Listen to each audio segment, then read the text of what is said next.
Hi, Aries. Today we're going to be talking about May 18th through the 24th. We've had a lot of action going on and feeling like we've been just wrung out. So this week is going to be about rebuilding after feeling overwhelmed, tending to what's growing, and pacing ourselves and grounding after emotional intensity. The path is going to become a little bit more visible, and it's going to be a little bit easier to see which way you need to go for this week. Hopefully that will apply to everybody. So without further ado, let's get started. All right. First thing, let's get a feel for it. See what your current energy is. Not bad. King of Swords. Very strategic thinker, thinking clearly, authority, intellectual, very smart fella.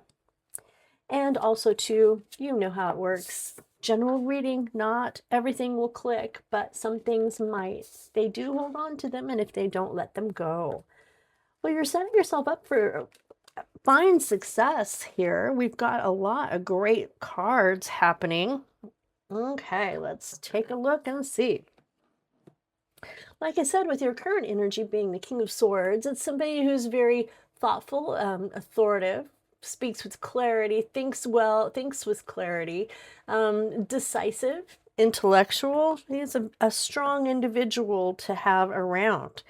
All right. In the past, we have you with the Page of Cups. The Page of Cups is someone who is definitely a dreamer, pretty sensitive, emotionally curious, excited about things. And the Knight of Pentacles, moving slow and steadily, not jumping too quickly, just keeping things slow and methodical, but very responsible and reliable. These are great characteristics for you to have.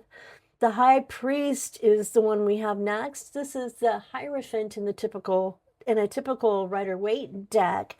And this is about conformity and about social approval and about traditions.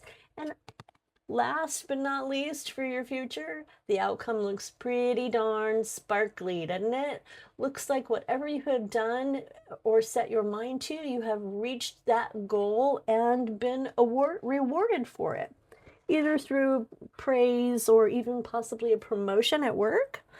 That's always a chance for that. Start out with the one who hit the ground first, and that is the Knight of Swords. The Knight of Swords, he's pretty fast and he goes into things really quickly. He jumps in and just runs into action. So there may be a feeling of being rushed, that you need to hurry, but it's going slow because you're down here with the Knight of Pentacles is slow and methodical. And you may be feeling like you're ready for something to hurry up and happen. Don't worry, it's coming. And with this, the Wheel of Fortune, it's good luck, it's an unexpected event, and it is fate. Things are moving, definitely. Okay. The Ten of Cups. This is ultimate happiness, being happy within your relationships and with your people and with those who love and who love you. Good place to be, definitely, I'd say. And the Judgment card comes up now. Judgment is an awakening. It's a truth. It's a calling. It's something that is even better than what you have. It's your highest calling. It's from above. It's destiny as well. And having that Wheel of Fortune and the Judgment card, you definitely have some spirit work happening behind the scenes. The Queen of Swords is characteristics of being very brutally honest. She's the Snow Queen, obviously, you can see there. But she's a clear communicator, can be a little bit detached, but she's fair. So you may have either these qualities or someone in your life maybe has those qualities. Oh, my goodness, got a couple popped out. Since this one turned upside down, we're going to take it too. And this can be fighting yourself, fighting your own demons in your mind, just not seeing everything for as it is and being in a hurry and just ready to go. it's being curious, it's being restless, it's just being in your mind a lot, being a lot in your head and fighting the thoughts, the negative self-talk that we all suffer through. Next, we've got the High Priestess, which is saying, follow your intuition, know yourself. You know who you were as a child, and moving forward, letting those childlike qualities come back into your life and into play.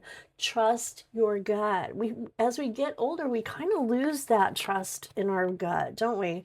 But try to have faith in your own emotions and your own feelings. Next, we're coming up with the Four of Pentacles. This is feeling very miserly or a feeling of scarcity. You might be feeling that like you don't have enough of something.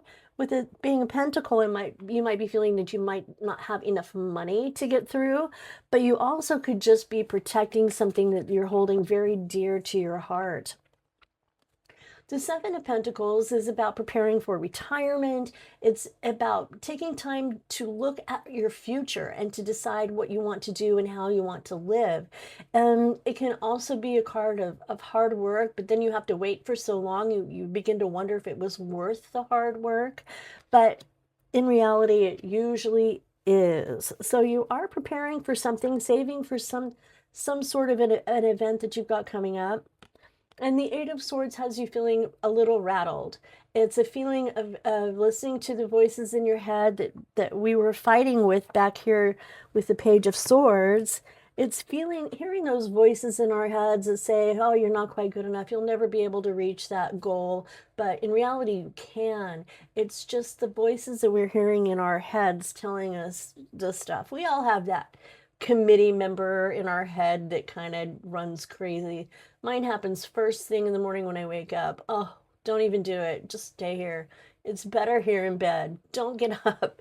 It's going to be a hard day. You know, it's those voices that try to discourage us. But pushing through, we find out that we're made of better stuff.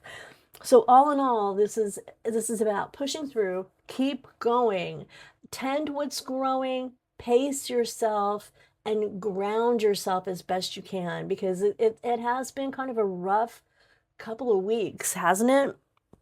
It definitely has been for me. All right, let's see what your guides have to say. And your guides are saying loyal. This is the card that says loyal. The dog offers the gifts of unconditional love and faithfulness. Nurture your bonds and remember the simple joy of companionship. Fabulous.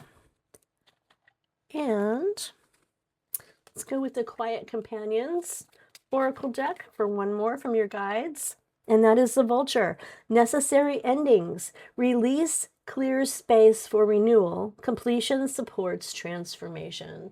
So continue the path you're going. Endings may happen. We do see here that you had the Wheel of Fortune, and that usually brings about a change or two. So you may be seeing some changes coming, but it's not something you can't handle. You have to release things to clear space for renewal. And without that, you can't complete the transformation that you have started. All right, Aries, that's what I've got for you today. Thank you for coming by. This is again for May 18th to the 24th. And if anything connected with you, would you please hit that like and subscribe button? Thanks for being with me on my journey here with Betwixt the Between Tarot. I'm grateful that you stopped by. Thanks, and we'll see you again soon.